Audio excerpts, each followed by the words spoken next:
ಸಿಂಹ ರಾಶಿಯವರಿಗೆ 2025 ಯಾವ ಥರ ಇದೆ ಅಂತಂದರೆ ತುಂಬ ಒಳ್ಳೆಯದು. ಯಾರೆಲ್ಲ ಬಿಸ್ನೆಸ್ ಮಾಡ್ತಾ ಇದ್ದೀರಾ ಅವರಿಗೆಲ್ಲರಿಗೂ ಒಳ್ಳೆ ಪ್ರಾಫಿಟನ್ನು ಸಿಗುತ್ತೆ.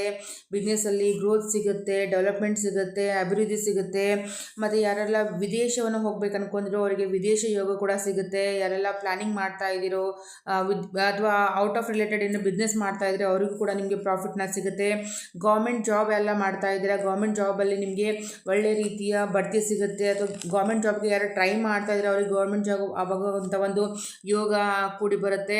ಹಸ್ಬೆಂಡ್ ಆ್ಯಂಡ್ ವೈಫ್ ಜೊತೆಗೆ ಒಳ್ಳೆ ರಿಲೇಷನ್ಶಿಪ್ಪು, ಅಂಡರ್ಸ್ಟ್ಯಾಂಡಿಂಗ್ ಚೆನ್ನಾಗಿ ಒಳ್ಳೆಯುತ್ತೆ. ಒಳ್ಳೆಯ ಬಾಂಧವ್ಯ ಇಂಪ್ರೂವ್ ಆಗುತ್ತೆ ಸಂಗಾತಿ ಜೊತೆಗೆ.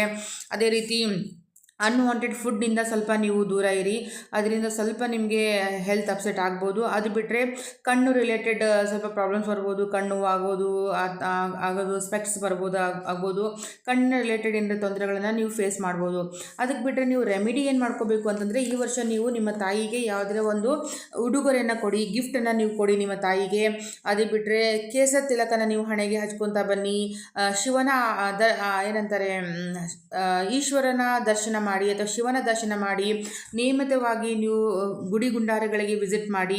ಅದು ಬಿಟ್ಟರೆ ಕರಿ ನಾಯಿಗೆ ನೀವು ಫೀಡ್ ಮಾಡಿ. ಓಕೆ, ಕರಿ ನಾಯಿ ಇರುತ್ತಲ್ಲ, ಆ ಕರಿ ನಾಯಿಗೆ ನೀವು ಊಟವನ್ನು ಕೊಡೋದ್ರಿಂದ ಈ 2025 ನಿಮಗೆ ಬ್ಯಾಲೆನ್ಸಿಂಗ್ ಆಗಿ ಎಲ್ಲ ರೀತಿಯ ಪಾಸಿಟಿವ್ ರಿಸಲ್ಟ್ ನಿಮಗೆ ನೋಡಬಹುದು.